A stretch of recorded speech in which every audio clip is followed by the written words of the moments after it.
ಚಾಮರಾಜನಗರ ಜಿಲ್ಲೆ ಹನೂರು ತಾಲೂಕು ನಾಲ್ರೋಡ್ನಿಂದ ದಂಟಳಿವರೆಗೆ ರೈತರಿಂದ bike rally. ವಿವಿಧ ಬೇಡಿಕೆಗಳ ಈಡೇರಿಕೆಗೆ ಆಗ್ರಹಿಸಿ ರೈತರ ಸಂಘದ ಜಿಲ್ಲಾ ಕಾರ್ಯದರ್ಶಿಯಾದಂತಹ ಶೈಲೇಂದ್ರರವರ ನೇತೃತ್ವದಲ್ಲಿ ಪ್ರತಿಭಟನೆ. ಹೌದು, ಹನೂರು ತಾಲೂಕು ದಂಟಳ್ಳಿ ಗ್ರಾಮದ ಬಳಿ ರೈತ ಸಂಘಟನೆ ಕೈಗೊಂಡಿದ್ದ ಪ್ರತಿಭಟನೆಯಲ್ಲಿ ರೈತ ಸಂಘದ ಜಿಲ್ಲಾ ಕಾರ್ಯದರ್ಶಿಯಾದಂತಹ ಶೈಲೇಂದ್ರರವರು ಮಾತನಾಡಿದರು. ರೈತರು ಸರ್ಕಾರದ ವಿರುದ್ಧ ಘೋಷಣೆ ಕೂಗುತ್ತಾ ಆಗಮಿಸಿದರು.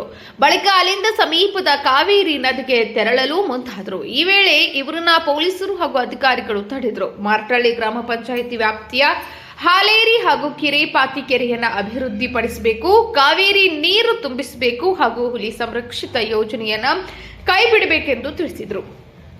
ಹಾಗೂ ದಂಟಳ್ಳಿ ಬಳಿಯ ಕಾವೇರಿ ನದಿಗೆ ಅಡ್ಡಲಾಗಿ ಸೇತುವೆ ನಿರ್ಮಿಸಿ ಅರಣ್ಯವಾಸಿಗಳಿಗೆ ಮೂಲ ಸೌಕರ್ಯ ಒದಗಿಸಬೇಕೆಂದು ತಿಳಿಸಿದರು. ಹಾಗೂ ರಾಮಪುರ ಹೋಬಳಿ ವ್ಯಾಪ್ತಿಯ ಮಾರ್ಟಳ್ಳಿ, ಕೊರಟ್ಟಿ ಹೊಸೂರು ಹಾಗೂ ಶೆಟ್ಟಳ್ಳಿ ಭಾಗದಲ್ಲಿ ಹೆಚ್ಚಿನ ರೈತರು ಕೃಷಿ ಮಾಡುತ್ತಿದ್ದಾರೆ. ಆದರೆ ಕಳೆದ 2 ದಶಕಗಳಿಂದ ಸಮರ್ಪಕವಾಗಿ ಮಳೆಯಾಗದ ಪರಿಣಾಮ ಅಂತರ್ಜಲದ ಮಟ್ಟ ಕುಸಿದಿದೆ ಎಂದು ರೈತರು ತಿಳಿಸಿದರು.